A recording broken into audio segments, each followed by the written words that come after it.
Guardians, hop in your TARDISes. You're listening to another episode of Doctor Ha! La la la la la la la, it's the musical episode of the podcast. Stopping right now. I'm your Diabolus in Musica, Jordan. And I'm Sam, the Jinx Monsoon Recognizer. You know of the drag queens, correct? Mm-hmm. Well, this is one of them. I don't know anything about drag queens, so you'll have to, fill me in on who Jinx Monsoon is. Jinx Monsoon is a drag queen from Seattle. Let's go Seattle. Go Seattle. She is best known for her role as Maestro in Doctor Who Series 14, Episode 2, The Devil's Chord, written by Russell T Davies and directed by Ben Chessel. What did you say that it was season? It's actually it's season 1. It's season 1. It's Rusty's Rules. Ooh, Rusty's Rules. Ooh. Shut up. Rusty says this is season 1 and that this is basically like William Hartnell pouring milk and then a character holding scissors is too violent. And we're gonna sing the whole time. No, I don't want to. I don't want to talk about yeah. anything until we get one thing out of the way. Mm-hmm. There is a musical number at the end of this episode. It sucked. I'm sorry, guys. Yes. Sorry, gang. It was not Written good. by the Beatles, I think. I assume this episode was scored by Murray Gold. Murray Gold, he shoots, he does not score. Who is Murray Gold? The composer? Yeah, I think so. I think the music by Murray Gold, lyrics by Rusty Davies. all 4 of the lyrics. I wouldn't have hated it if it didn't suck. And I don't know if they were just coming in strong on our listeners, because I think this all in all, here's my feeling about this episode. First of all, I do like the episode. Oh yeah, I thought it was a fun time. Also, I have seen a bit of this new era that we'll have to come up with a name for at some point after we're more familiar with it. And I think that it's a real salve to the soul after watching so goddamn much Backpack era and so much Moffat era, and everything has got to be Avengers level, and everything's got to be so serious, and the Doctor is the most important specialist boy in the world, and it's nice to have some irreverence and fun from time to time. I don't remember if I was going anywhere with this. You used an incorrect word there. You said irreverence. This episode is extremely reverent. Is it? I don't think I've ever seen anyone get sucked off as hard as the Beatles did in this episode. Okay, fair enough. This The Reverend, starring Leonardo DiCaprio. I love that movie. I've never seen it. I don't go to see it. I'm sick. But yeah, I mean, this is a British television show, and they do love to suck those 4 boys off there as much as they like to jerk off with each other, as much as they like to beat their meals together. But I had a good time watching it. Oh, I yeah, like Ncuti Gatwa. Did you like? Well, let me ask you. Did you like the Doctor? Did you have fun with him this week? I did. I will say I haven't quite gotten the strongest sense of him or of his companion Ruby. Ruby, I know one thing about. I haven't watched the whole season yet. I watched about half of it.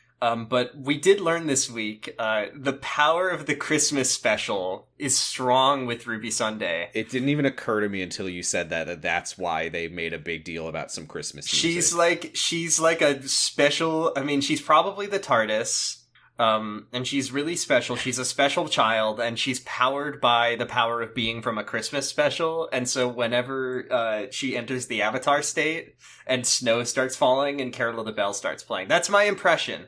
And I no spoilers, obviously, River Song voice. But we see that in this episode that she has Christmas special energy. Yes, that is one of the many ways that I thought she reminds me of Clara. And I don't mean that in a mean way. Clara... Just that her character, from what I've seen of it so far based on this one episode, is generally pleasant person who is excited to go on an adventure with the Doctor. And also compared special. to some of the other companions that we've seen on this podcast who are Suck. a little bit, more like, I hate that I'm going on an adventure. It's the Clara to... Who's the most reluctant and unhappy companion? Mickey? Mickey. Yeah, it's the Clara to Mickey scale. And sometimes characters will turn into Clara, like, off-screen. Like, that's kind of what happened with Yaz between Flux. Like, all of a sudden she showed up and she's like, I know how to disarm every trap. Because I've been on a season before, or two. But Ruby, I mean, Ruby's fun. She's fine. She's she's fine. She's fine. She's fine. She's a one-season companion, I learned. She doesn't come back. She's not coming back. So I hope that we... Yeah. R.I.P. Yeah, she gets fed to the wood chipper at the end of the episode. What's that I hear? I know two things about Ruby. I know that she's a Christmas child, and I know that she's adopted. And boy, does she love to talk about it. Anyway. Spoilers, I didn't know she was adopted. We start this episode out learning about how to play piano, and I love this piano teacher who tries to impress his little boy that he's teaching piano to by being like, I'm gonna show you a tritone. No one's ever tried this shit before. He says, it's so funny. Yeah, the kid is like, ugh, I'm bored. This music is so stuffy. And the guy's like, all right, well, I probably shouldn't show you this. I'm gonna show you want to hear the illegal tritone? I like the fact that, because, okay, so he literally, he's like, I could be arrested for even showing you this shit, but here, check this out. And he plays a tritone. Wow. I found this on Live Leak. r/hear people play tritones. Hear people try. That's pretty. And he plays he also says it's the Devil's Chord, titular, and it was banned by the church in medieval times. I feel like this is one of those I learned this from a TV show and it's actually not true kind of things. I'm so fascinated by the idea that the Anglican Church in medieval times was like, we can't let them summon Jinx Monsoon. I mean, that's a really like, funny who thing dealt with Jinx Monsoon in medieval times? The fact is that he does play the tritone and summon Jinx Monsoon. So that kind of makes me think, just like how Doctor Who is allegedly set in an alternate universe where gravity is called Mavity and the alphabet is in a slightly different order. It's possible that Doctor Who does take place in a world where there is a strict adherence to not being allowed to play tritones, because I was thinking surely somebody in the history of music up until 1925 has played a tritone on a piano and summoned Jinx Monsoon. Yeah, they did, but then it was banned because Jinx Monsoon popped out of the piano. Then ever since the 12th century. Okay. Yeah. It's possible there is some stuff that happens in this episode, especially toward the end, that makes me wonder if this is part of a larger story. It must be, because that later in the series, the Doctor is going to go back in time to medieval times and deal with Jinx Monsoon, and then they will ban the Devil's Chord. I don't think so. I don't think so either. I think that probably, I mean, we hear about stuff that we haven't seen, because there was that episode called The Giggle that I haven't watched, because people told me that there's a part he does mention the giggle in this. Neil Patrick Harris shows up and he says, I'm so sorry that Bill got fed to the wood chipper or something. I'm not sure. And then he shows We don't know why. We don't know what happens. All I was told was I'm a good host and I will not watch it if people tell me not to. Anyway. I do want to say, I want to go back to something you said a moment ago. Mm-hmm. For anyone, because our listeners have talked before about wanting to listen to the podcast in episode order. Start with Rose, then End of the World, etc. So if you're doing that, at this point in time, as we're recording this, I still am not convinced that Mavity is anything. Okay? Now, you've maybe listened to 50 episodes already of me being like, Mavity, I know.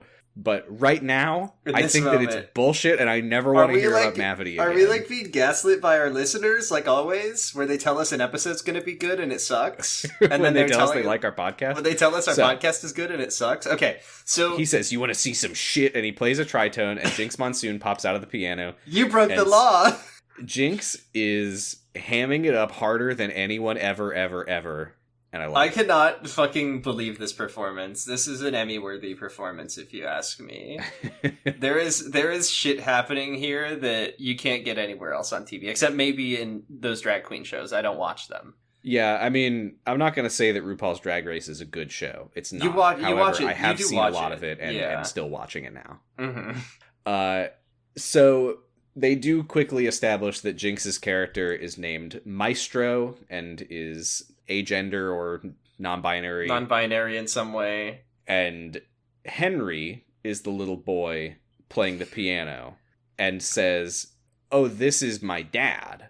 And the piano teacher says, but your name isn't Henry Monsoon. I don't really remember exactly how this plays out, but he holds Henry up the, says, "You didn't look up my name, sir." And he says, "Of course I did.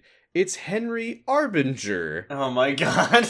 And then on the little sign-up sheet for the piano lesson, the names come together to become Harbinger. Wow. Do you think that so that means that this little boy, who we see later in the episode, he comes back. Do you think that means? But I don't know if it's real. I don't know if it's real. Does that mean that this little boy's job was to be bored in a piano lesson? Nobody's ever done it before. No one's ever been bored in this guy's piano lessons and made him play the Devil's Chord. Oh, that's what. Yeah, that's what it is. Is that every other kid that gets piano lessons from this guy is like, "This is so great. I'm totally satisfied with everything I've learned here today." Please never teach me the Devil's Chord. It's literally illegal in this universe, and no one has ever played one since the 1500s. So, Maestro, dismisses Henry. He disappears, and they introduce themselves as Maestro, and I am music. Is Maestro music, or are they trying to destroy it? Well, no, they like Aeolian tones. We learned about this. We hear later that the toy maker from the specials that we're not allowed to watch. A living embodiment of games. Yeah, and Maestro. So I guess Maestro is the same. We're entering sort of a Marvel or DC supervillain era for the show, and it does kind of feel like that. But I'm not against it. I know, I kind of like the idea of a character popping out and being like, "I'm Calendar Man." You control time, and I control holidays. That's just the Doctor. Yeah, he is Calendar Man. I mean, actually, if the Doctor had a villain who had power over Christmas, fucking God help him. Oh my god, it's his biggest trauma. Just firing Christmases at him out of a rocket launcher. Maestro starts talking at the piano man, who's and they're like, "You were a musical genius, but your talent has been squandered. Would you like me to set you free?"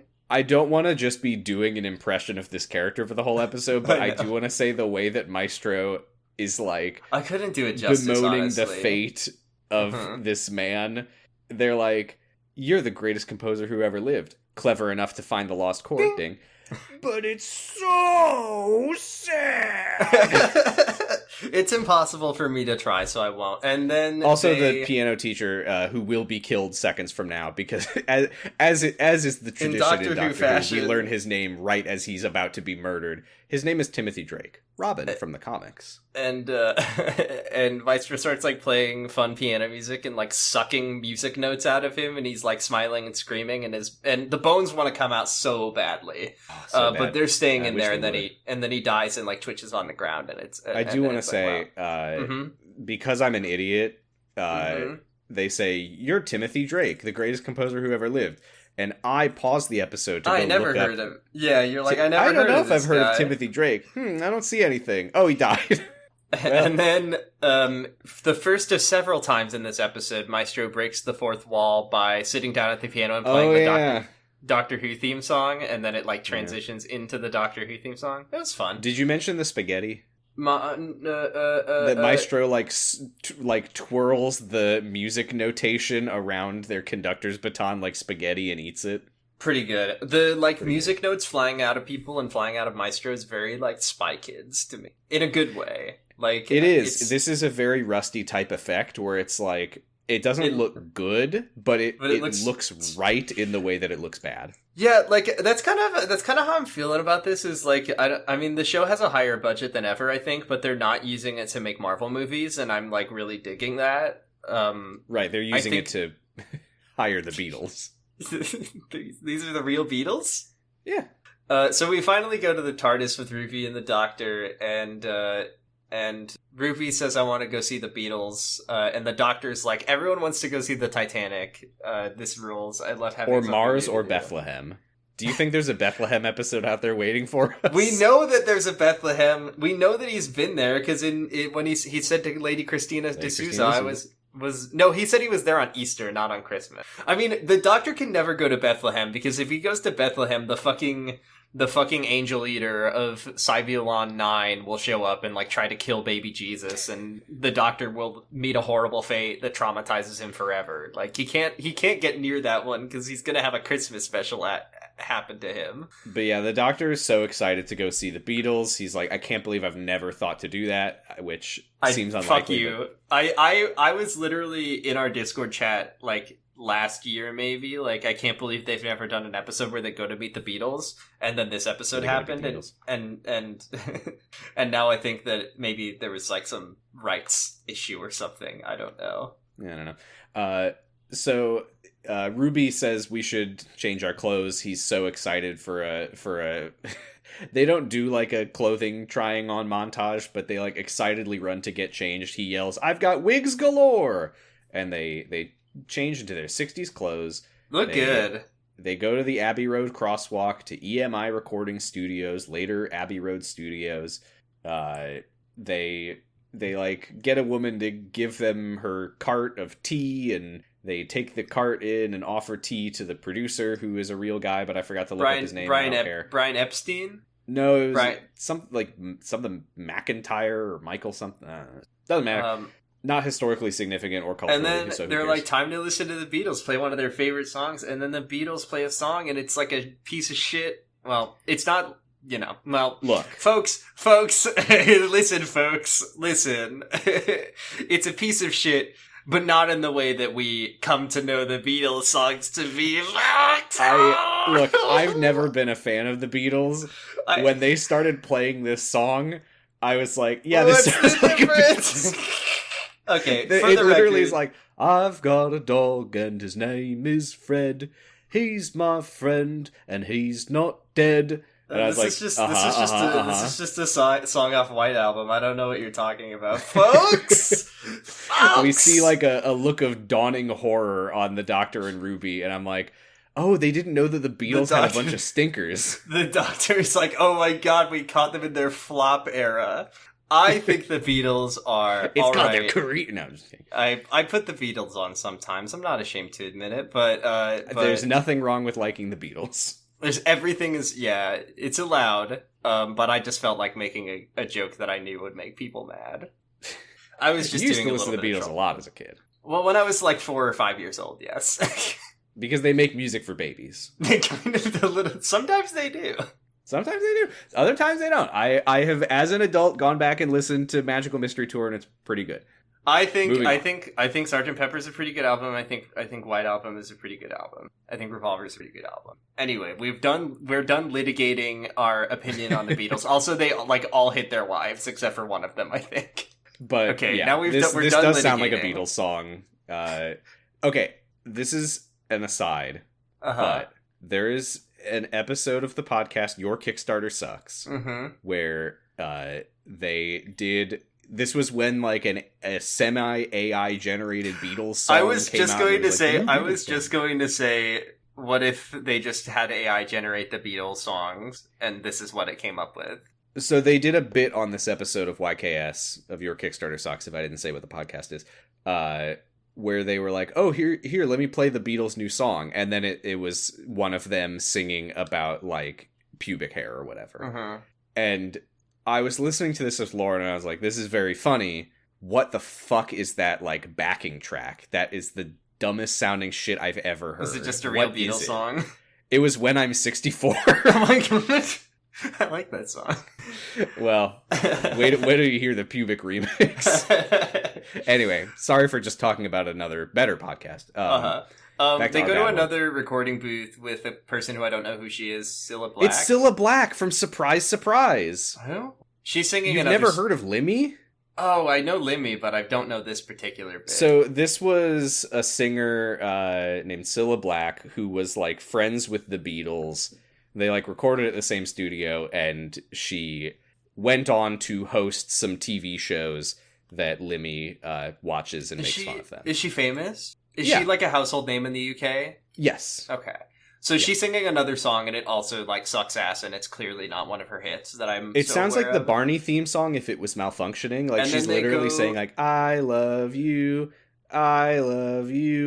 me, Rusty you, was love, having so much fun you. writing these bad songs, and then they go to watch an orchestra play in a big, like, recording space, and they play, like, Three Blind Mice badly. Music's fucking broken, gang. What the hell's going on? So they go into the cafeteria to mull things over. The Beatles are also in the cafeteria. I at love some this point. scene where, like, the Beatles, Cilla Black, and the orchestra have all, like, given up on music for the day, and they all just go to glumly eat at the cafeteria at the studio. They're eating their pie and mash. Also, because music sucks ass in this world, Russia is menacing Finland in the newspaper. Yes, so we learn that in this world, music was lost. Like, music as a means of human expression has gone down the drain, and because of that, there is, like, increased aggression. That doesn't really, like, come up besides this headline and then something that happens later to get across the idea that, like, if we couldn't play music, we'd all kill each other.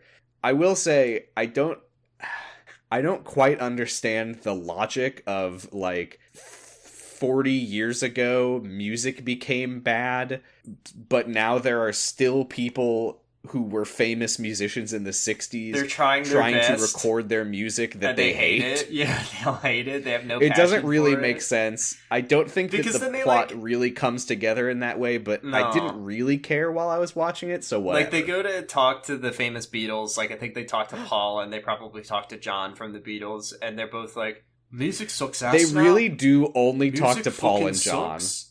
Yeah, George and Ringo get really shafted. Do you think? Well, okay. If I'm not mistaken, you probably know more about the history. I of mean, this than I do. guess that makes sense. They were because like John the and Paul, songwriting duo, right? Yeah, John and Paul wrote most of their hits, so I guess it makes Okay. sense. Like, Ringo's like, I didn't have the energy to write Octopus's Garden. Actually, I think that's the one song that the Beatles wrote that probably would have existed I've in got this an era. octopus in my backpack. He's like, I'm working on this new hot song. It's called Octopus's Garden. He sits down and plays it, and they're like, "Go fuck off, Ringo. It sucks." So they're like talking about how they just want to record their music so that they can log off and go home and get real jobs. Yeah, again, this doesn't really make a lot of sense where it's like music is bad, nobody likes it now because it sucks, but Paul McCartney, John Lennon, and the other It's like they're losers- all still famous because they have to be famous because of But the fact that they say like they're coming to the studio just to record some crap garbage that sucks to Is like it make a do quick people, buck like- before yeah, they go get do a people real job. pay money for this? I'm just confused about that. Like, I just think, yeah. Is the idea that they're lying to themselves? Is that all that is? Yeah, maybe. Is it's like 'cause they they're- do want to make 'cause music, they're, like, they just crying can't about find it. it. They're, like, sad. They're, like, Okay, heartbroken. that 'cause they're, I like- guess that makes sense. It didn't really come across while I was watching it, but I guess that makes sense. Because at some point, one of the Beatles is like, when you play a chord and it sounds good in it, you feel like holy, you love it. It's my favorite thing, but I'm not allowed to do it because it's illegal now. Yeah, I will say it's a strange setting where it feels like they are living under an oppressive regime that doesn't allow them to play music, but I don't think that they know that if they play music they will be killed.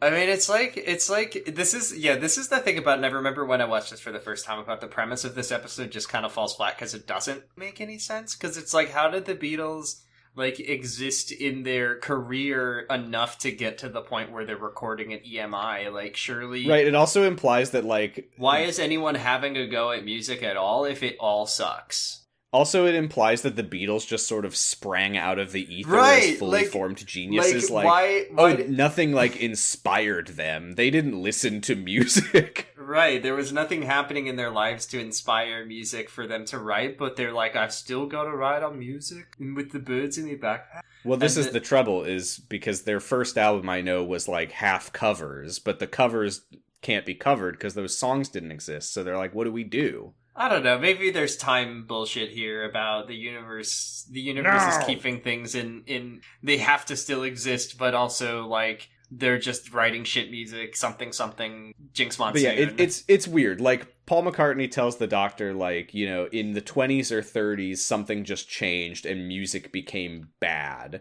And Yeah, it's like he doesn't say in the 20s or 30s Maestro showed up and started killing anyone who makes good music.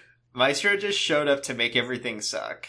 Which, like, I respect them for doing that. Also, there's a weird implication about the fact that Maestro will kill you if you play Claire de Lune, as happens to an old woman later in the episode. I don't understand. This is where I'm just, like, having problems with this episode, because if music sucks ass, and I guess Claire de Lune already existed, so someone can play it on the piano, but they die for it. But, Maestro will kill and eat you if you play Claire de Lune.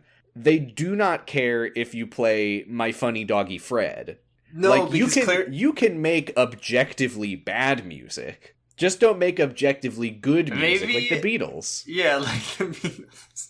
Like, maybe it's because Claire de Lune existed before the 20s and no one can make that new shit, but also people don't have But you can make a song about a funny doggy and it's fine. If it's fine because it sucks, objectively. There's no reality, there's no taste, no one can hear that song and be like, this has any artistic value whatsoever. I will say it's also weird that this episode is so, like, encroaching on that stupid movie Yesterday from, like, 5 years ago. What if the Beatles didn't exist, or whatever it was? Okay, so then, Paul again, though, like, I didn't care about any of this as I was watching it. I was just like, oh, that doesn't make sense. But I was having a good time. Paul is, sad in his heart because he can hear his good music, his hits. He can hear Lovely Rita in his head, and it's not coming out, and he's very sad. Is that what he's saying here? No, I'm just, like, making up that's just a song that he would write, maybe. Because he says something to the doctor where he's like, I can hear it in my head. A G, then an E, then a C, then a C. And I was like, I'm sure this is a song, but Jesus Christ, like you cannot possibly expect me. It's like some sort of blackbird singing in the dead of night, innit? So, Sorry. Anyway, they're like talking about like, oh, you know, maybe there is no, and I think what happens is Paul. Oh yeah, when he's like, oh, I can hear the notes in my head. He like sings a little bit, and it's objectively good because it's a famous Beatles song, I bet. So everyone like starts glaring at him, and the doctor starts seeing Maestro's face on every like reflective surface. And then Paul and John are like, we gotta get out of here. Fuck you. I think that Paul McCartney tells the doctor, you're disgusting. Like, I think that in this world, it's just like reality is off. I don't think any of it makes any sense, which I think is not like a defense of this episode. It's just like if you keep asking yourself why does none of this make sense, like why is it that Paul singing a song that is quote unquote good makes everyone upset, and why doesn't it make him upset? And I think it's at the end of the day, it's just like there is a wrongness with the universe, and it's a universe at tension with itself. And if you can't accept that, then the episode's gonna make no fucking sense because the I think it concept just doesn't make a lot of sense. Yeah, but whatever. It's just whatever. So the doctor concocts a plan to try to bring music back.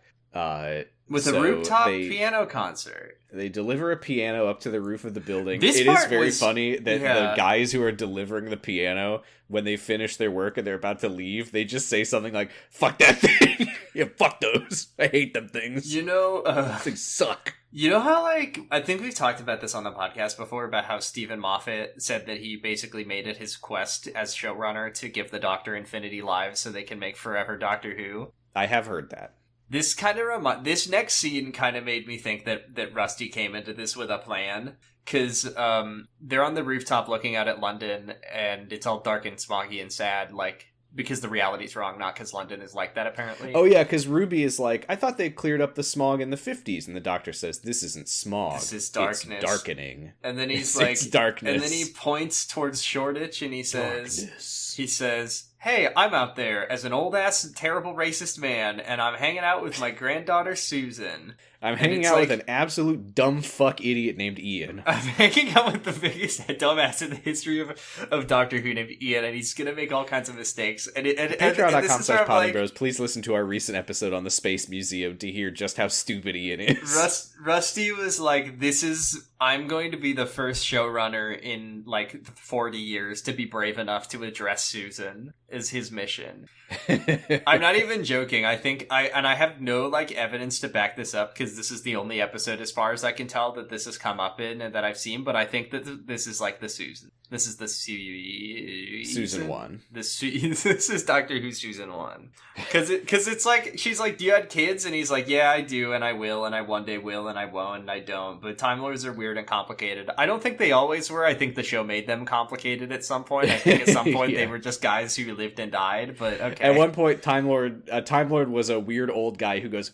And now a Time Lord is like a non-temporal entity that does and does not always exist in some sort of paracausal he implies way. that the Time War, like, obliterated Susan from all existence. Is that true? He implied it. He's like, there was a big war and all the Time Lords got blown up across the universe. I guess so, but I've still been unclear. He also kind of implies that he doesn't know if Susan's out there and he's afraid to find out. This is why I'm like, I think if this show, and I don't know for sure, I think it would be cool, I think it'd be pretty rad if Doctor Who did explore these characters that already existed again, and say, hey, everyone's been wondering what happened to the Doctor's granddaughter, and also, like, what's up with that? Like, who does he have kids? Who is the Doctor's granddaughter? Who is Susan? Maybe it's explained. I would like to learn more. Maybe that will be explored in this season a little. We'll find out when we watch more. Randomly. Imagine. Mm-hmm. Can you imagine if Doctor Who Series 15, aka Season 2, is Ncuti Gatwa going to Shoreditch and being like, alright, hey, this is gonna sound crazy. Susan, Ian, Barbara, you know how an old man just dropped you all back off after your adventures? That's me, and I'm 1 billion years older. Come back. I'm 1.5 billion years older now. And also Can I'm like you not... imagine if the next season of Doctor Who is him picking up Susan, Ian, and Barbara I fucking again? love it for real. I would be so into it if Jamie! We gotta... Man, Jamie, a lot of our adventures got burned in a fire. Can we go have some new ones? Jamie and Zoe. And then, like, this Doctor and Jamie could, like, kiss each other, because everyone seems to want that on Tumblr. But I think that I'd be into it, actually. I think it'd be fun. But they probably won't do that. But they should at least address... Like, oh my god, I gotta go meet up with all my past companions. But unlike when I did that as David Tennant, this time I'm gonna do it with a smile. A smile on my face. Here's all my good friends. We got Ian, Barbara, Zoe, Jamie, Turlo, Leela... K9 rolls up and he kicks it really hard. I would love to see Ncuti Gatwa being incredibly hostile to K9. Nissa, Tegan, Vizsla, Hey! Doctor, it is me, Chameleon. I don't know about Let's this get out of one. here. What was his Doctor, name? wait. Who was the lady from the Doctor Who movie? Oh, Grace? Grace? Oh, Grace. Oh, well. I love the idea of him, like, looking back through his diary and being like, okay, so here's let's the ones see. that I like. I dropped off Ian on December 8th, 1965. So if I go on December 9th, he's just like, hey, remember me from your perspective yesterday? I've been through some shit. Wanna go? 1 billion years old now. I just think we aren't talking enough about the fact that Peter Capaldi was in the fucking thing for 1 billion years, and now I've been through it. Do you want to go, like... Do you want to go to, I don't know, see, like, some talking frogs or something? Do you want to go do you want to go see the city on Mars? Do you want to go see the Beatles? Okay, so Susan exists, she's out there maybe, we don't know. And then the Doctor tells Ruby to play a song on the piano, and she says, I wrote this song. This comes up later. She says, I wrote the song for when my friend had her heart broken. And then she plays a cool song, and everyone listens and goes, wow, music. And then it summons Jinx Monsoon. Yeah, Maestro pops out the piano. But before Maestro pops out the piano, we get a montage of people across the city, like, hearing the music and, like, opening their windows. And like, so real Bleeding Gums Murphy moment, for sure. And then Maestro pops out the piano and says, that's objectively good. I'm gonna kill you. This follows European Western classical music conventions. If like Ruby had played some like atonal music, some Indian classical music, like anything like that. Oh, you know. Oh, Yeah. I also need to describe the way that Maestro pops out the piano, which is ha ha ha ha ha ha ha. Pretty good. And then the Ridiculous. doctor says something. They like run away. The doctor is scared, which when you know the doctor is scared, then things are serious. And then he says something about that was the giggle. I don't know what the giggle is. We'll get back to that. The giggle is someone laughing in a scale. I guess that's true. They hide in a basement. And then Maestro is trying to like find them or something with a tuning fork. Yeah, dowsing with a tuning fork, which is I don't really know what's going on, but it looks cool. And then the doctor like tries to protect them by turning off sound with the sonic screwdriver. Which, by the way, I in my notes was like, the doctor pulls out some kind of weird device. Oh no, yeah, the screwdriver looks sick in this one. I love the way it's very different. It's like a retro alien remote control. It's fantastic. Yeah. But yeah, he like uses the sonic screwdriver to disable noise, which, I mean, it is the sonic screwdriver, so I guess that's one of the less unbelievable things I've seen it do, to be fair. He's projecting, like, inverse sound waves. You know how, like, noise canceling... He's noise canceling. Yeah, he's noise canceling the whole world or something. Then you ever see like a thing, and I feel like I knew what was going through Rusty's brain, where he, like, saw a video of a tuning fork in water, and he's like, I'll put that in the show. Kind of like, have you ever seen those videos where they bow a metal sheet and put sand on it, and then you can see like the standing waves form, and it makes cool patterns. And then somebody was like, let's make that into the theme song for Lord of the Rings TV show. It's like that. He just saw a cool thing and he said, I want to put this in my TV show. No, so Maestro puts a tuning fork in a puddle, and you see it look up really close in high res, and it looks cool. And then all the sound by the slow-mo guys. Yeah. I also guys. When Maestro realizes that all the sound is being blocked and they can't hear their own voice, they like angrily like knock over a bottle and it silently shatters on the ground. I don't know. I thought that was fun. It's fun. And then this is the part where all the sound comes back because of the tuning fork in water, and this is where an old lady's like, I know, I feel a song coming on. An old woman begins playing Claire de Lune, having been inspired by Ruby's piano performance. She was watching the Twilight movie, and she said, that sounds like the good shit. And then she starts playing... did we mention the very, very brief Ruby flashback? No. There's a little moment, very, very, very fast, where the doctor, when he asks Ruby to play some piano, he's like, oh, I heard you play. And Ruby's like, what? And he says, yeah, I went to your show. And we get like half-second flashback. This feels like it's going to be expanded on later.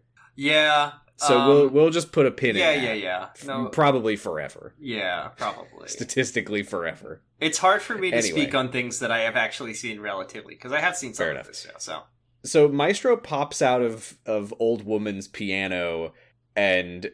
Oh, actually, first, here's Claire de Lune, runs back up to the roof of the building, jumps into that piano so they can jump out of this old woman's piano. This is like a stand ability now. This is Dirty Deeds done dirt cheap. Like, I can teleport into any piano. Yes, and then... winks at the camera as they close the woman's curtains and kill her. I was very respectful to give her privacy as she was killed by mutants. This is when the doctor is like, so the sounds come back and the doctor's really shaken because like DC, like 1970s, like golden age comic books, if the golden age wasn't in the 1970s, go fuck yourself. I don't care. It's like, okay, oh my god, DC Comics, golden age DC Comics retro supervillains are now my enemy, and I'm very scared of them. Yes, this is like, oh my god, I'm facing my toughest threat Mr. yet. Mitspitzik is coming after me. Yeah. Kite Man is after me. Which, to be fair, I've read the Submariner's original appearance in Fantastic Four, and he is pretty broken. Moving on. But he mentions that like fighting Celestial Toymaker was so scary. The second time, like he turned into just an invisible hand, and then the second time it like tore his soul in half. Which something David Tennant probably. Forward to that, I guess. Yeah, I guess. And then at some point, so he's like, I can't survive fighting someone like the toy maker again, and he's crying, and Ruby's like trying to comfort him, and he remembers the toy maker's final warning: "My legions are coming." He's sending all the superheroes after. And Ruby, I will say, comes up with a very bad piece of advice, which is, why don't you just do the thing again that didn't work? And he's like, no. And then Ruby's like, well, causality. I know that Maestro doesn't succeed because... And the doctor's like, oh my god, shut up with this shit. I'm sick of it. I'm from a time where Beyonce exists. No, shut up. And then they get in the TARDIS. Whatever. Moving on. They get in the TARDIS and then go into the future in June 2024, and the world is destroyed. It's post-apocalypse. Look at what happens. Also, Ruby says that the doctor's clever. Ding. So... Yes, they go to 2024, and it's a hellscape, post-apocalyptic London. Doesn't look that bad. I mean, the buildings are like rubble. It doesn't look that bad. Anyway, he says this is what happens if we don't stop Maestro, because without music to express themselves, the human race goes sour. And then everyone's like, God damn it, I wish the Beatles existed. I'll kill you. Gorbachev was like, fuck you, I would have not dropped these bombs if the Beatles existed. The Cuban Missile Crisis, like everyone's just sitting there waiting to push their buttons, and all they needed to do was hear Hey Jude once, and then the world with the nuclear war would be averted. But you thought war was bad. Imagine a world where the Beatles didn't exist. It would have been even worse. I'm giving Ruby an objectively unfair ding. A little CinemaSins moment, a little sprinkling of cinnamon, when she is looking over the war-torn hellscape that was London and saying, "Where's my mom?" Ruby, they're all dead. I have no died. problem with that. Huh? I have no problem with that. I think that her perspective is a little bit flawed. Everyone died. Look at it.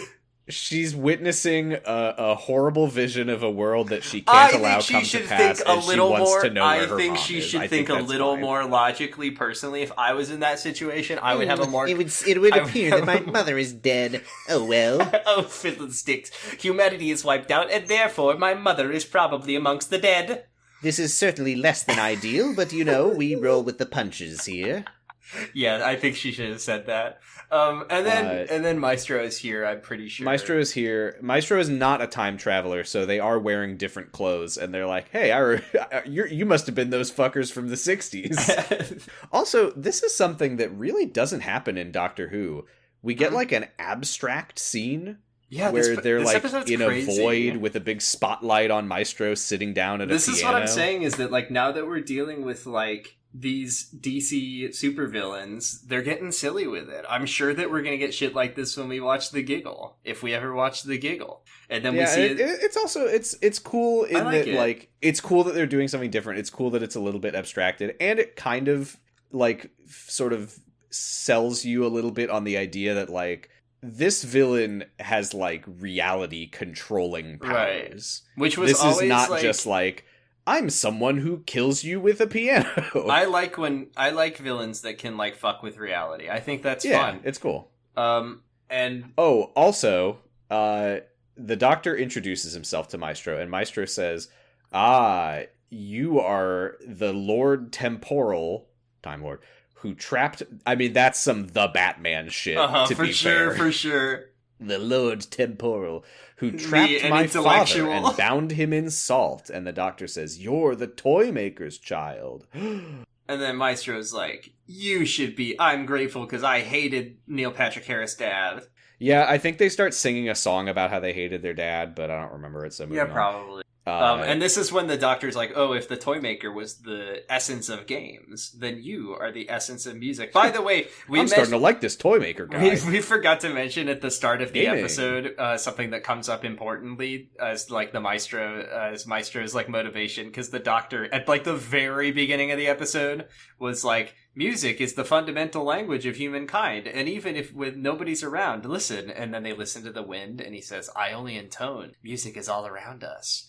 And then this is where Maestro is like, I want to destroy the whole universe so that the silent, like, whistlings of the cosmos are the ultimate song, my masterpiece. Well, what they say is quite silly specifically, which is music isn't gone from the world. You can hear the sound of nuclear winter, but I get stronger from every song that goes unsung.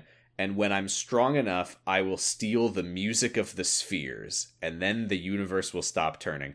I like the idea of the music as the spheres not being like a poetic description of like the sound of planets, but like, no, they actually, that is a song, and I'm going to make them stop playing it. We're dealing with metaphysical concepts now. And yeah, they say, when the universe grows silent, that will be my masterpiece. And then we find out, in true, like, DC supervillain Mr. Mistfitzik fashion, you can get rid of Maestro if you just play the right sequence of notes. If you play whatever the, like, textbook opposite of the Devil's Chord is, which I think at the end of the episode just turns out to be, like, a G major chord or something like that. Like, it's Hey Jude. It's really not a really complicated chord. But not that I'm like a music theory genius or anything. Speaking of which, Maestro says, you could get rid of me by playing the special chord, like from Hallelujah. But are you a musical genius enough to hit the right notes? Are you as good of a musician as John Lennon and Paul McCartney, they say? They also say that the Doctor is hot.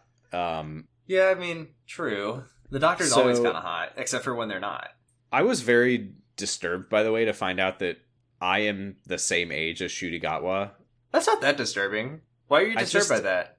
I just feel like the Doctor is supposed to be an old man. I mean, the Doctor can sometimes be an old man. The Doctor can sometimes be, like a middle-aged to, like, 30-something-year-old. I guess it's just like, what am I doing with my life, you know? Yeah, I mean, Mr. Beast is, like, 22 years old, so... Right, and I could have done that. I could be Mr. Beast right now. You could be selling Beast bars, selling Beast If juice. I had just dedicated myself to sucking, I could be Mr. Beast today. Yeah, that's the thing. If I was shittier, I could be so successful in my life right now. Unfortunately, I was born with, like, morals and not a desire to do that online, and that's really... Like, sometimes I think about to myself, like, wow, I could have a lot of money if I, like, just didn't mind scamming the shit out of people online. Like, I could really... but I don't, and that's okay. You're not the Doctor, and you never will be, because you're American, and you're not an actor. Sorry. So anyway, the Doctor, this also feels irrelevant, but the fact that it happened makes me think we should mention it, is that the Doctor is like, Maestro, how did you come to be? Where did you come from? And Maestro says, I'm not going to answer that. And then the Doctor gets mad about it. Stay tuned! So, there is no goddamn way that the toy maker ever fucked. I don't believe that for a damn second. And then anyway, Maestro's like, well, you fucked at some point because you have a granddaughter. What's up Maestro with that? starts playing the Doctor Who theme off key, and the TARDIS starts, like, shitting itself. That was great. Oh yeah, because they say everything resonates and anything that plays a tune is mine, which implies that the Doctor Who theme song is like the TARDIS's operating sound or something. I wish that they had started knocking several times and playing the sound of the drums. Oh. So, yeah, the Maestro is now, like, controlling the TARDIS. They run in, and he says that for reasons... the only control that he has over the TARDIS is to take them back to 1963. The power starts surging, and he starts mumbling to the console, I'm sorry, and kissing it because it's his girlfriend, Clara. Sorry, Clara. Shut up. They run back out of the TARDIS. It's 1963 again. This, again, also feels important, but they don't expand on it at all. She says, did you break it? And he says, no, that's something else. That's so Clara more on that another time, maybe. So they're gonna go try to find the song that makes Jinx Monsoon go away. So they go into the recording booth, and the Doctor picks up, okay, I'm gonna cinema since it's so fucking hard, I'm sorry. Okay. I've sprinkled so much fucking cinnamon on this. He picks up John Lennon's iconic guitar, I guess, and he's like, I'm gonna figure this out. And then he's like trying to learn how to play music, and he's like, sometimes being a genius is hard work. I refuse to believe that the man who has done everything, we know this, we know he says it all the fucking time. You're gonna tell me that he doesn't know. Though the crazy shit that's later is that later he does play the piano really well. So is he just not know how to play guitar? And if so, Yes, he why just doesn't know how to play guitar. It's hard. Okay, but why is he defaulting to the guitar then? Is it because it's John Because Lennon's it's- guitar and he thinks it's so I don't know. cool because he can brag about it later when he's talking to fucking his new companion Susan That 2? would be in character for And the Doctor. he's like, I actually played John Lennon's guitar one time. Oh, did you play anything cool? No. You know, I couldn't play. I just don't. I don't know how to think- play guitar. You know. I think this is effort. I don't think he wants to put the effort in, because I know that in another episode we're gonna watch him pick up a guitar and play like Hey there, Delilah. yeah, and he's gonna say Jimi Hendrix taught me how to play guitar. Like, you fucking know. He's lying. Bullshit, Doctor. You know how to play guitar. Fuck you. He forgot. It's been 7 billion It's been years. 70. He used to know how to play. He used to know what Jimi Hendrix and B.B. King taught him, but he forgot when he was in the confession dial. Hold on. Yeah. We are so fucking stupid. What? We've seen the Doctor play guitar. He literally plays guitar! Sorry to all of our listeners who are screaming at I forgot! He literally plays! It wasn't even that many doctors ago! Yeah, but again, it was billions of years ago for him. No, it wasn't! Fuck you! I don't know what happened to Jody. He literally plays guitar! No, because that was... That was 2 doctors ago, so... Oh, no, because, yeah, he was playing guitar at the end of yeah, Hellbent. he's playing it in the diner. He plays Claire's Yeah, never iconic mind. theme song. What happened? Fuck you, But then Rusty! after that, he became the Fugitive Doctor, and that was about 70 billion That's years. true. That's true. We don't know. He's lying. He's shitting out his ass right now. He's literally Oh, lying. is that a saying now? Yeah, I made He's it shitting up. out his ass. Like when I call things bonked, it's just we're just having fun with words here. I've You can just never say heard that one anything. before. You can say anything you want. It's and just they'll that get shitting it. out his ass means something very specific already. No, he's lying. Anyway, There's a fun there's another fourth wall breaking yeah. moment here as more music notation flies in and grabs Ruby, and he says, "Oh, I thought that music was non-diegetic." That's fun. I like it. Whatever. I always like to joke about whether or not a music is diegetic. And then Ruby gets dragged out by the sentient musical notes, and he the catches doctor... up to Maestro, who is holding Ruby up in the air, wrapped up in music notation, and they say Ruby is the only human left with music in her heart. Okay. I'll sure, fine, I'll buy it. I mean, she's a time traveler, and she's from the future. And then, I guess, because I still can't tell, just like how every sport is fuck the ball, get rid of that ball, I hate the ball, or I love that ball, give me that ball, I need that ball. I can't tell if Maestro wants music or wants to get rid of music, because they then, like, Maestro, summoned... they were very specific. They said, all music is mine, every song that goes unsung makes me stronger. So why are they making Ruby sing Christmas songs? To extract it in the same way that they did that with Timothy Drake Robin at the beginning of the episode. They're eating the music. Yes, they are But they're drawing making the the- music out of Ruby. So that So she that can't sing it more doesn't music. exist. Okay, Yeah. I see. So they tap the tuning fork to make Ruby sing, and then Ruby starts singing, and then Christmas music starts playing, and the doctor has a fucking panic attack about it. 'cause There's he's also traumatized. There's something here where Ruby starts singing and Maestro says, "No, that's not it. There's a hidden song in your soul."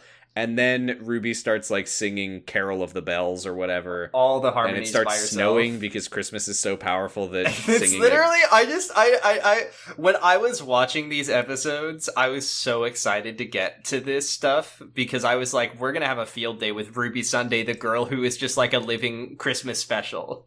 This is so powerful. Nothing in the universe the of doctor Doctor Who says is that more song powerful played the night she was born. She was born on Apparently she was Christmas, born on yeah. Christmas, maybe. And okay, so A Christmas Carol is playing, and Maestro goes, "How could a song have so much power?" I love Jake Swanson. They also said, "How could a song have so much power like him, the oldest one?" And that is some Stephen Moffat shit. That's Moffat gets her at that the line. man who olds. the man who is, the man who bees, the man who does. Oh, actually, I do think this is worth saying because it's another like weird, mysterious thing that's not explained. Is that Maestro says, "How could a song have so much power like him, the oldest one? He can't have been there on the night of her birth." And the doctor says, who are you talking about? Okay. And Maestro stops the music. So we actually don't get an answer to that. There's an ongoing... I thought that was referring to the Doctor, but it's not. Mm-hmm. And then the Doctor sees a piano that's apparently famous, and I looked it up, and there's a famous piano called the Mrs. Mills piano, named after a musician called Mrs. Mills, who the Doctor apparently had adventures with at some point. He can't fucking control himself, and has to tell you about everybody he's ever met. And then he starts, it's famous because the Beatles played their famous hits on it. Mm. I don't want to show my whole ass on this podcast, but I'm going to sprinkle a little more cinema. I'm going to sprinkle a little more cinema. Hate this episode. This episode sucks. I like this episode. I'm feeling spicy today. That he starts playing it, and it sounds like a grand ass piano. It didn't sound like a clanky old honky tonker. Okay, I could not possibly give less of a fuck about that. So, they didn't actually play this on the Mrs. Mills piano. Bullshit. Ding! The Doctor and Maestro begin dueling piano versus violin. They're doing a little Devil Went Down to Georgia type moment where they're having fun playing music. And this part gets so silly with it because Ruby is standing there and trying to participate, and then she hops on the piano, and then they do playing behind the back stunt piano playing. Yes, they're playing Through the Fire and Flames on extreme without even, or on expert without even looking. Or Jerry pops out of the piano and starts doing mischief at them while they're trying to play their concerto.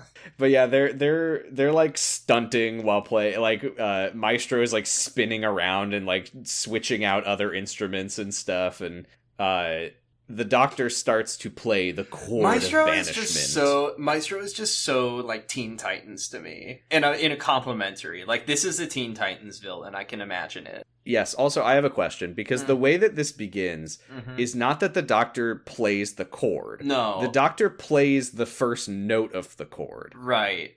This feels like some trial and error, video game shit. This is if I sit here for 5 minutes, I can figure this shit out. Right, because he literally plays the first note and a note appears over the piano, and then he plays the second.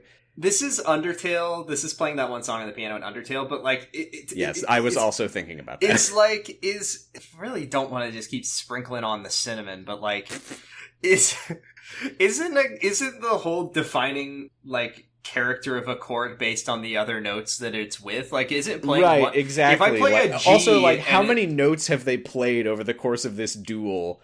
And only once he started trying to play the chord one note by note. If I was Maestro, did it actually register as the first note of the it? It doesn't make sense. If I was Maestro, I would no-sell that first note. Ding. But Maestro, because they cannot help being a ham, the Doctor hits that one note, and Maestro is like, go on then, do it! Can you find the lost chord? Are you enough of a genius? Are you a bad enough dude to play that chord?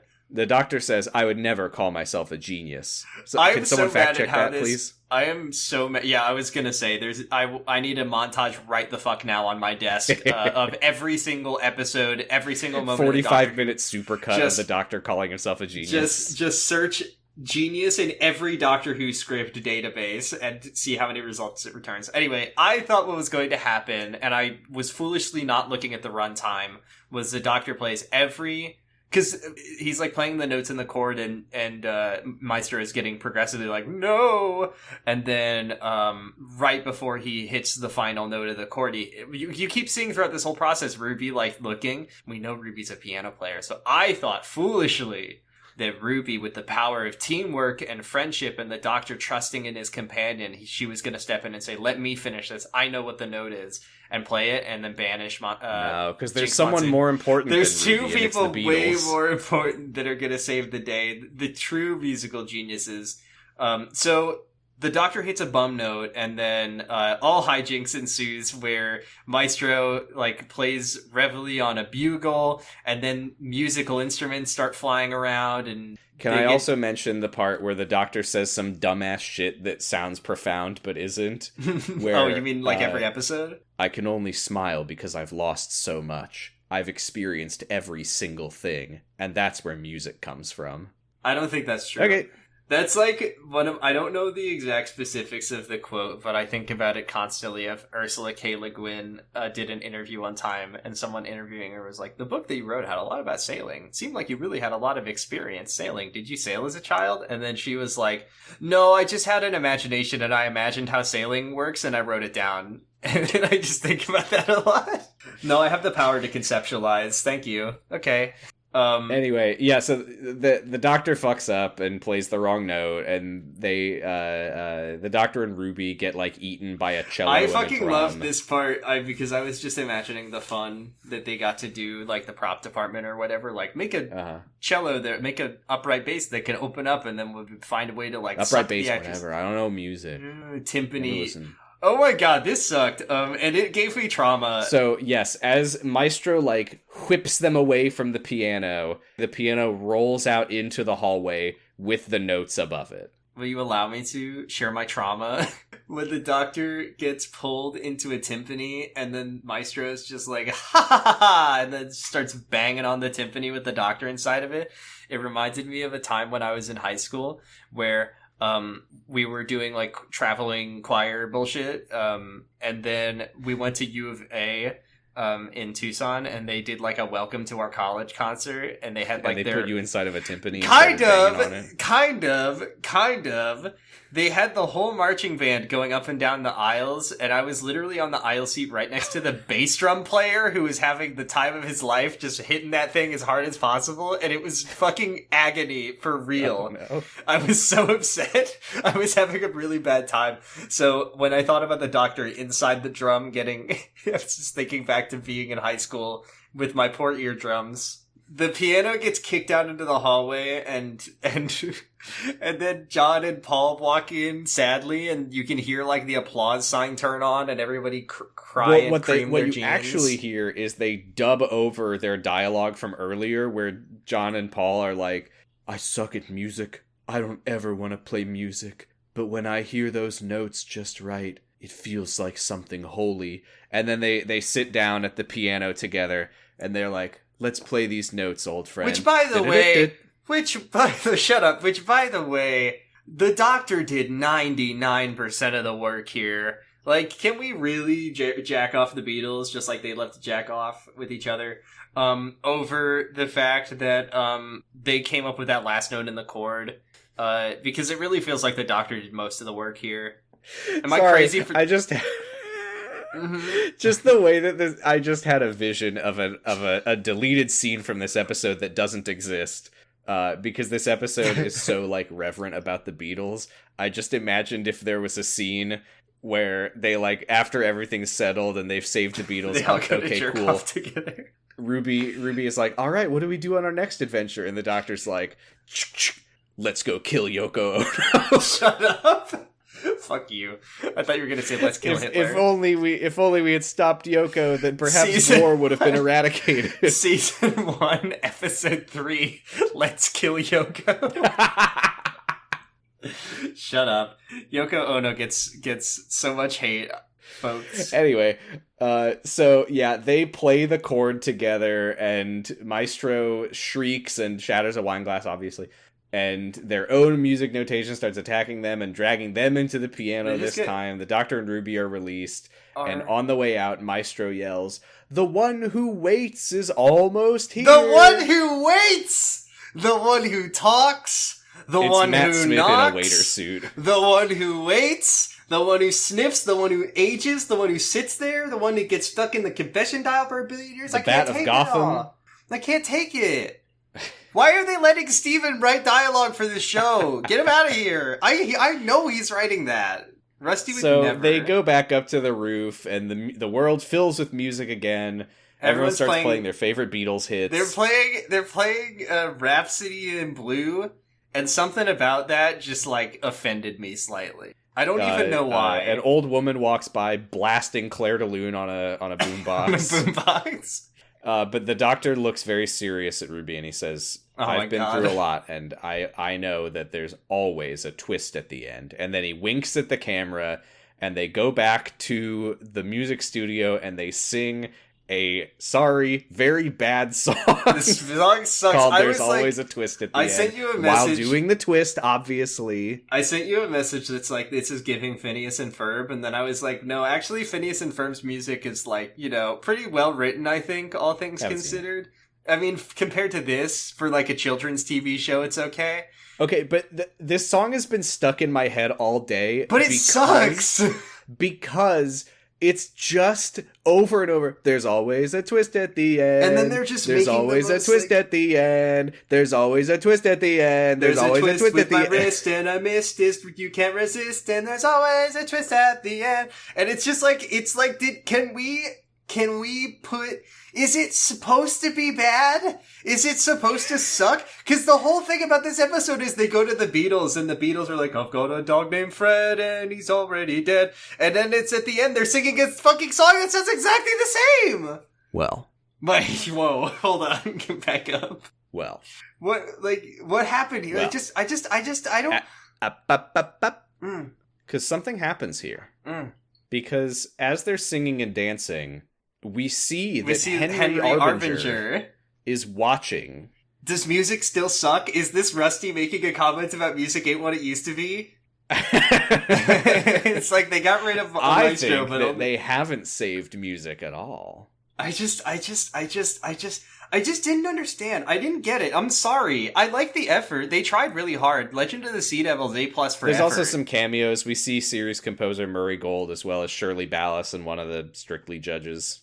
Sure. And they're like, I mean, they're doing their I best. don't know. They're putting so much effort in. Also, there's a part where the Beatles sing their verse, and it doesn't even kind of sound like the Beatles. That really pissed me off, because they, like, hired There's Beatles... always a twist at the They end. hired Beatles impersonators for this episode to be, like, doing the Beatles, and then they're, like, not doing it. Like, do your fucking job. And then there's a twist and there's always a twist and that's why there's a twist at the end. There's always a bird in me backpack. Like, and then let me make something very clear here. mm-hmm. If this was a good musical number, I would be all for it. That's what I was saying. It's like I wanted to be Don't mistake good. this for like and it ends with a mute. No, it ends with a song that sucks. That's the problem. You know I'm a bitch that loves a musical. I think I've really reversed course on my, like, I was always a reformed theater kid, and now I'm, like, hitting my later 20s, and I've just decided, fuck it, I like musical theater again. And then you watched this episode, and you and said, now I actually, hate it again. musicals. Wait, hold on. People who went to theater school should be killed forever. Sorry, I changed my mind back. No, like, why did they make it suck? It should have been better. It's like Rusty... Did Rusty write this song? I think he just wrote this song. It feels like Rusty wrote the song. I don't know. Rusty wrote the song, and he didn't do a Is your good smoke job. detector beeping? That was my chair. I squeaked a little too hard. I'm very sorry. Okay. There's always a squeak at the end. Wasn't that the name of an episode? A squeak on a leak, and I shriek at the... Wasn't there something, the squeak? Beak. Oh no, it's literally the giggle that I'm thinking of. Sorry. I just can't... Why did it suck? But then there's a scene where they do they're doing big scene where they play the FAO Schwartz piano, but they're doing it on the Abbey Road crossing, jerk off the Beatles. Yeah, this is extremely like, I wish okay. I want to like this. I really want to like this. There's always a twist at the end shouldn't have happened, and instead just do this thing where they run back to the TARDIS along the famous crosswalk outside of Abbey Road Studios, and it's lighting up and playing piano, and they dance around on it and play a little tune, and then they go back to the TARDIS. Would have been cute. Or if they had it's done a good weird musical that they number. do a big musical number and then a small musical number. They couldn't get rid of it. They couldn't, like, restrain themselves. They could have worked it in. It was a different song. Why did they make the song suck? I wish the song didn't suck, and then this would have been great. And also, I want to say for the record, I really like this episode. I think sometimes, and I know our listeners are just, like, in a perpetual state of being mad at us all the time, and that's their right. I don't think that's true. They continue to choose to press play on our podcast, and that's their fault. But for the record, I like this episode. I think that sometimes there are episodes of the show where I like it a lot, and then I open my mouth to talk about it, and I just have to say all the stupid shit. And that's this one for sure. I mean, that's why I watched Saranga Conundrum, and I was like, I don't know, like a C. Yeah. And then we talked about it. I was like, this is But I like this episode. I liked watching it, and I have to remind myself that before we rank it. Otherwise, I'll be like, C+. No, I like this episode. It's just weird. It's just weird and strange and kind of cringe in a fun way that the show is too afraid to be for a really long ass time. And I would so much rather be watching the Doctor fight a silly villain that does all sorts of silly cartoon shit than watch more Saranga Continuum or whatever that episode was called. Because that sucked, and it was boring. Bad news, because next time on Doctor Who, the Doctor steps on a landmine. Okay, wait, I seen this episode, though. Steven was kind of cooking with this one, I think. Not to, spoil it, but I thought this one was alright. But yeah. Without our criticisms aside, this episode was a lot of fun. I have always said that if I enjoy watching an episode, that is the most important thing. And it's an A- for me, honestly. I was thinking about this earlier, because I hate having regrets. And I don't want to watch this episode a third time that much. So I'm going to give it a cautious B+. I'm going to give it a cautious B. There was too much stuff about this episode that had me scratching my head or saying what the fuck for me to give it an A, because it was a little internally inconsistent. But I also thought it was a lot of fun, and I think that they did a good job at making it enjoyable to watch. And this is why I think that our podcast is inherently flawed sometimes, because sometimes watching it is different. Because sometimes it hits different when you're not discussing it. This was made to be watched. It wasn't made to be summarized. In a weird way, I don't know if this is going to make any sense, but this is how I feel. The Tsuranga Conundrum... that episode really hurt you. Well, I'm just using it as an example. And I think I felt the same way about Haunting of Villa Diodati. Sure. And every other episode written by Chris Chibnall. Jesus Christ. I had a fairly good time watching, not necessarily The Haunting of Villa Diodati. Yeah, that one sucked. But I had an okay time watching the Tsuranga Conundrum, and then discussing it. It was I knew there were things about it that didn't make sense, but also it felt like I was just peeling away all these layers and finding out that it was just stupid and bullshit through and through in ways that I never realized. But the other version of that is I watched this episode, and the whole time as I'm watching it, I'm having a great time and also thinking with another part of my brain, this is fucking stupid. Right.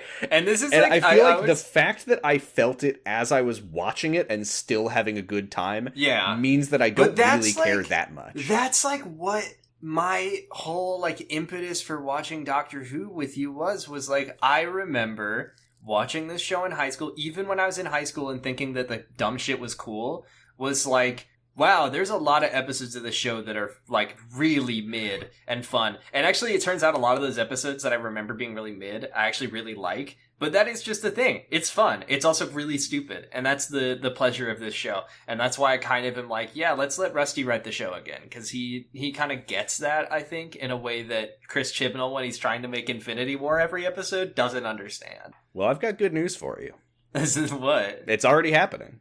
Yeah, they're doing it. I just hope that Disney doesn't somehow get it canceled, because I know they love There was also something about it that I didn't mention that I really liked, which is that there was an infectious sense of energy and joy to the whole thing. That's where it was it felt like, even though none of the cast have worked on the show before, it felt like a reunion, and everyone was just so psyched to be back. This is how I felt in a major way watching. Obviously, I don't want to just be I've watched all these newer episodes, because I've seen a lot of them, and that's how it is. Even when it's bad or it's kind of dumb, I'm having a lot of fun with it. And then there are some episodes of this season 1 that there's at least one episode of this that I think is all-time greatest Doctor Who episodes sprinkled in there. It's incredibly good.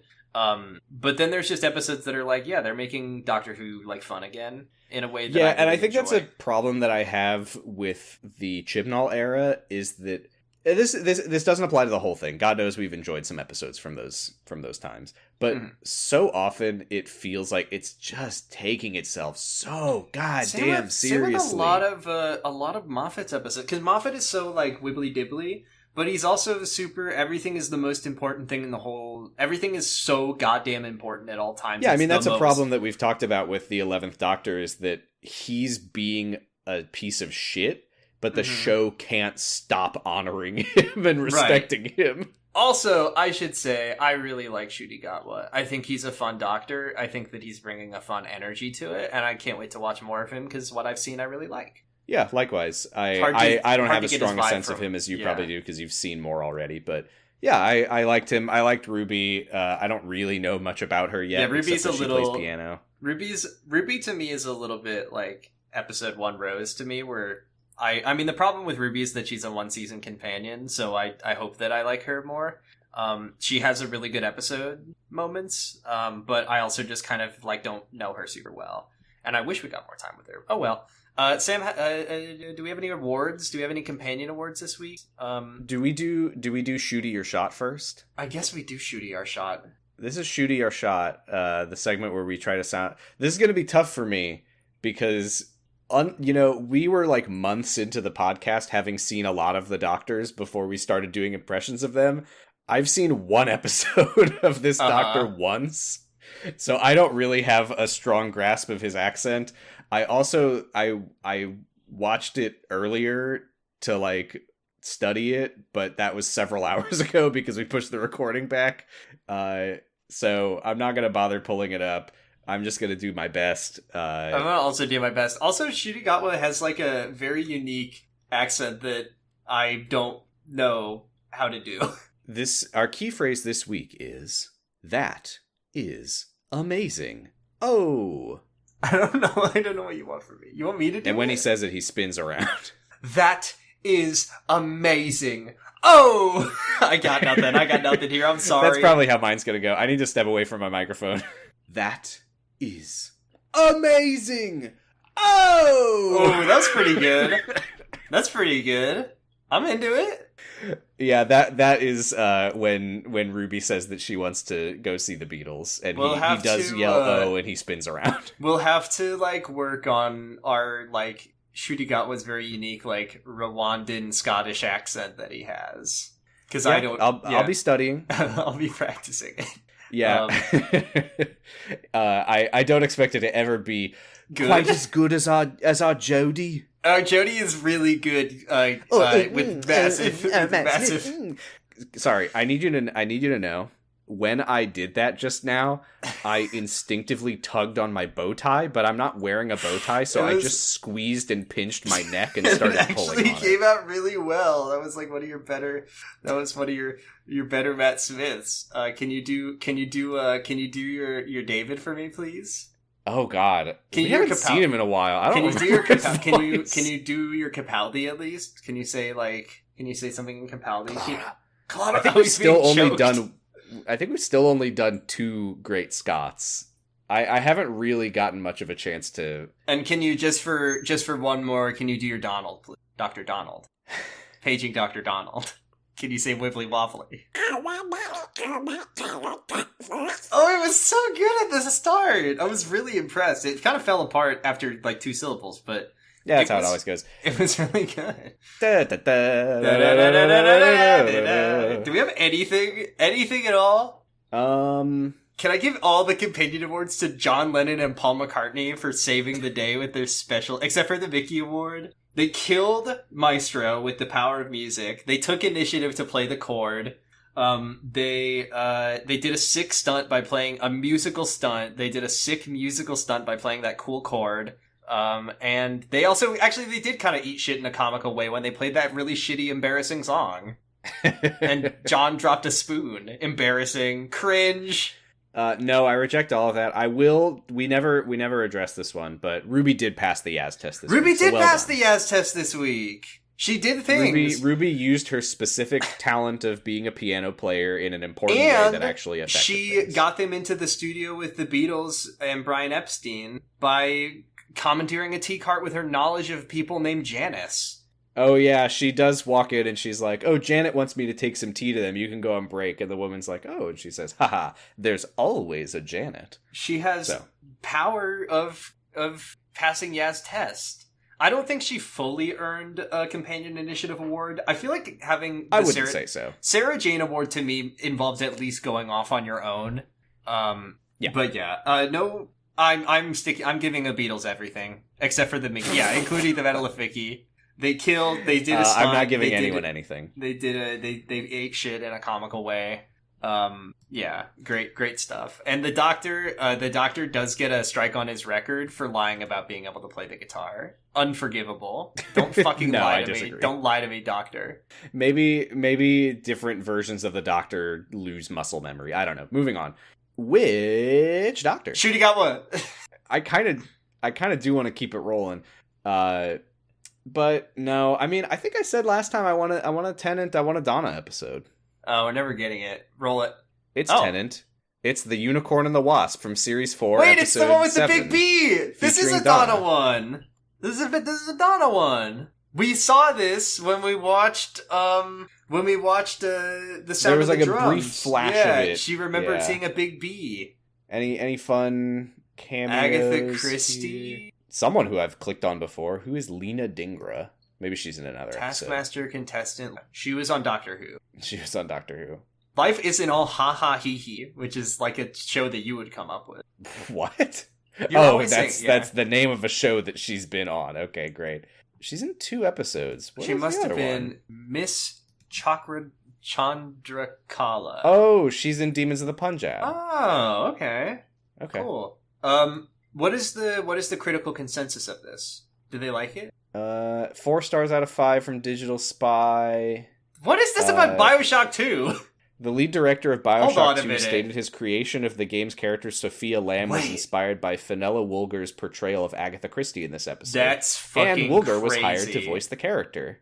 And there's a character named Grace Holloway in BioShock 2 based on the one from Doctor Who movie. That's a crazy thing to learn today. I played BioShock 2 not that long ago. It's like not a great game, but it's a better There's also game. an uncredited cameo from David Tennant's dad, apparently.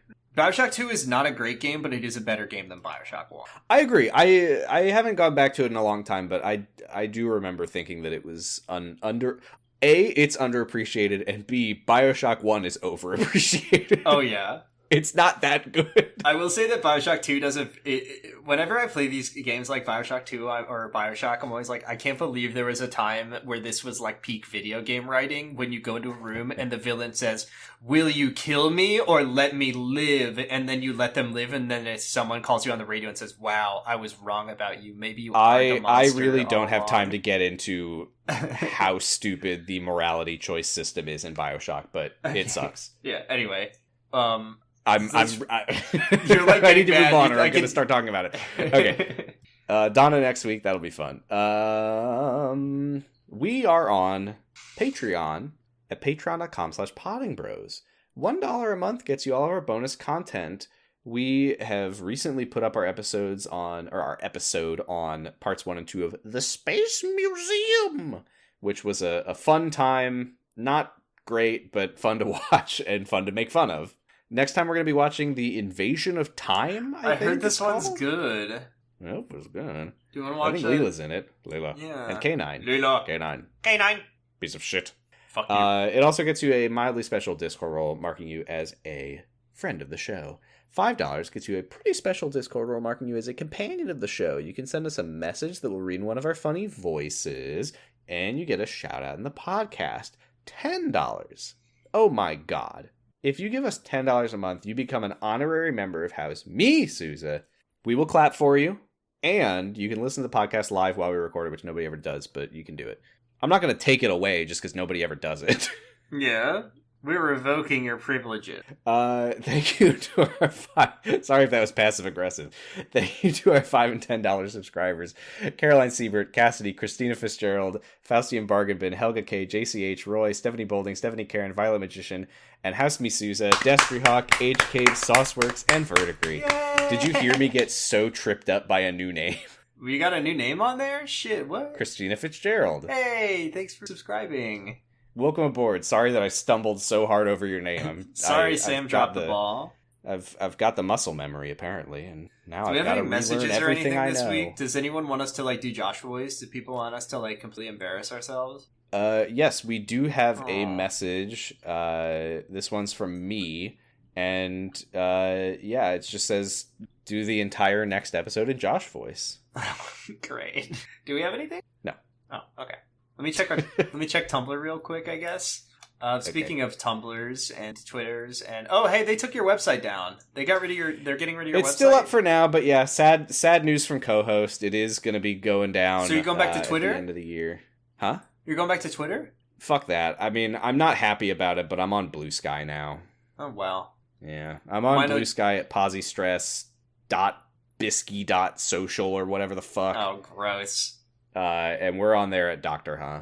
I do sometimes. Every once in a while, I think about going onto Twitter because I know there's funny jokes that live on there, but then I remember that there's also Twitter lives on there, and then I don't, and then I never look back. Genuinely, my mental health improved considerably the day after I deleted Twitter off my phone. Yes, me too. And I joined Blue Sky the other day, and I immediately became an absolute scumbag. You can find my Tumblr is sudomono.tumblr.com, sudomono.tumblr.com. And we're on Tumblr at drhan.tumblr.com. I always forget to make posts when our episodes get uploaded. Oops, that's okay. And also you can send us asks and we'll read them on the show if you want. And if they are good questions. If they're good. You just send us something that says fuck you, I guess we'll read it. Yeah, I'll read it. I'll read it if you're mean to me. I'll read it on my own time. You should do it. Be mean to us. Roast us. I mean, people are already mean to us in our Discord when they don't agree with the things we have to say. We really have been creating a narrative where our Discord server is antagonistic to us, and it's not true. It's literally I'll check the Discord and it'll be I hope they like watching this episode. I really like it, and then we'll upload it, and then it'll be oh, they didn't like it as much as I did. Okay, and I'm they fucking hate us. They're eating us alive. Great episode. Enemies of the show, our entire Discord community. Not true. I think they like it though. I think they like that I hate Thank them. you all for being there. Kidding. I don't know why we've started saying this kind of shit. It's because one time we said something and they didn't like it, or I'll say a fact and then they'll be you're wrong, and then I'm we are hosted on Noisepace.xyz, the podcast network, with other podcasts such as Pod of Greed. Wow, cool robot. My Pod Cabbages, which is about Avatar: The Last Airbender. I haven't talked about that one in a while. Avatar: The Last Airbender? Yeah, that terrible TV show that sucks ass. Oh, what? Just kidding. There comes a time. You gotta say the Doctor's Prayer. That's right. We need what's that android called that you really liked? Donovan? What was that android's name? Ronan to say the incantation or whatever. May your life flow like a river. May your days times. smell sweet as a rose. May your nights be calm and still as a pond. May you be as lucky as an ace in a game of blackjack. Harkness. May you go to church on Ruby Sunday.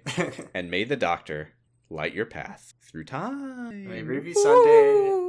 Time. I thought you were singing the theme song for a second. I was wow, you're really going for it. And there's always a twist at the end. There's always a twist at the end. There's always a twist if you missed and the resist and you can't do the kiss and the mist and the shist at the end. There's always a twist at the end. There's always a twist at the end. There's always a twist at the end. There's always a twist at the end. If you can't resist that, there's always a twist. Nobody's hearing this anymore. At the end. I got a message. Oh, I thought it was going to be someone telling me to shut the fuck up. Not even anyone in particular. I thought that God was messaging me. Yeah. I just thought it was... Stop doing that. Stop. Stop, period. Stop now. I do not like this. I don't know if this is in the episode. Dr. That's Bye. Fine. Dr. Bye. There's always a twist. There's always a twist. There's always a twist at the end. There's always a twist. There's always